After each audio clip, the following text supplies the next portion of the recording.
25e anniversaire, donc c'est un virage important. 25 ans de travail avec les exposants, avec ce travail, cette équipe familiale qui est autour de tout ce projet. Donc un projet familial pour la rénovation des jardins.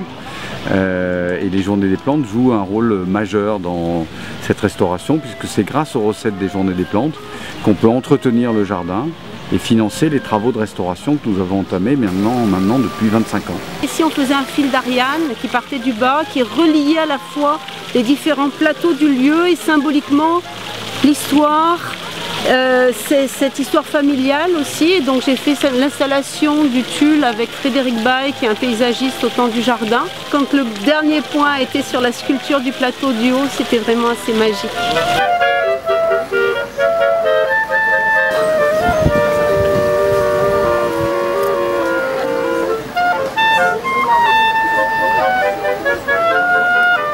Notre spécialité en fait c'est les plantes qui fleurissent dans l'eau, donc ce soit du nelumbo, donc le lotus, les nymphéas qui soient rustiques ou tropicaux, et les victoria aussi, donc les nénuphars géants à plateau. Bon, le lotus à l'origine, ça vient du fait qu'en Asie ils les cultivent dans des bols de riz.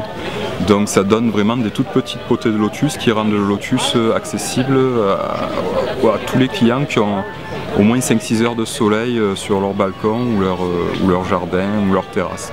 On n'est pas obligé en fait d'avoir un bassin pour cultiver du lotus ou même du nymphéa. Donc cette année, j'ai eu la chance de proposer à la famille d'Alberta de baptiser une rose.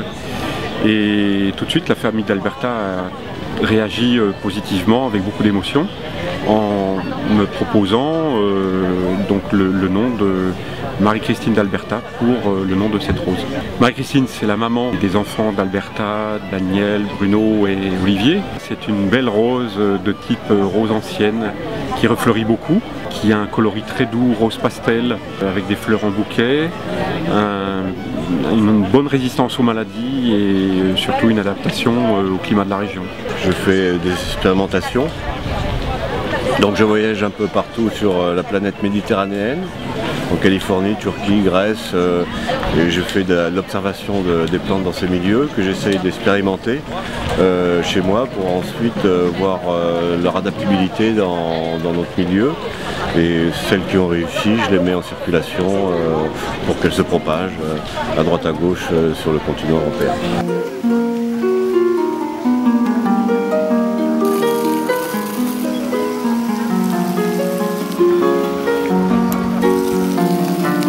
Je travaille autour du végétal et du jardin. Je m'inspire beaucoup de la nature, des fleurs, voilà, de la botanique, et que j'incorpore dans mon univers graphique. J'utilise maintenant essentiellement la porcelaine et le grès, et je fais avec des vases, des petits photophores, des pots, des cache-pots, aussi bien pour l'intérieur que l'extérieur. Et voilà, toujours avec des impressions de fleurs dessus ou de dessins de fleurs, voilà, beaucoup d'empreintes. Il y a vraiment une histoire d'amour entre le lieu, la famille et cette manifestation. Voilà.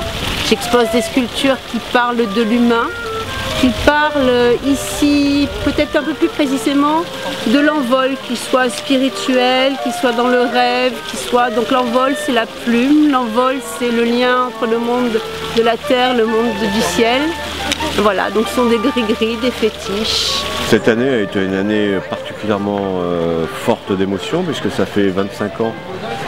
C'est un jour d'anniversaire et ça fait 25 ans que j'y suis aussi. Il y en a encore quelques-uns de pépiniéristes qui sont aussi d'ailleurs des expérimentateurs.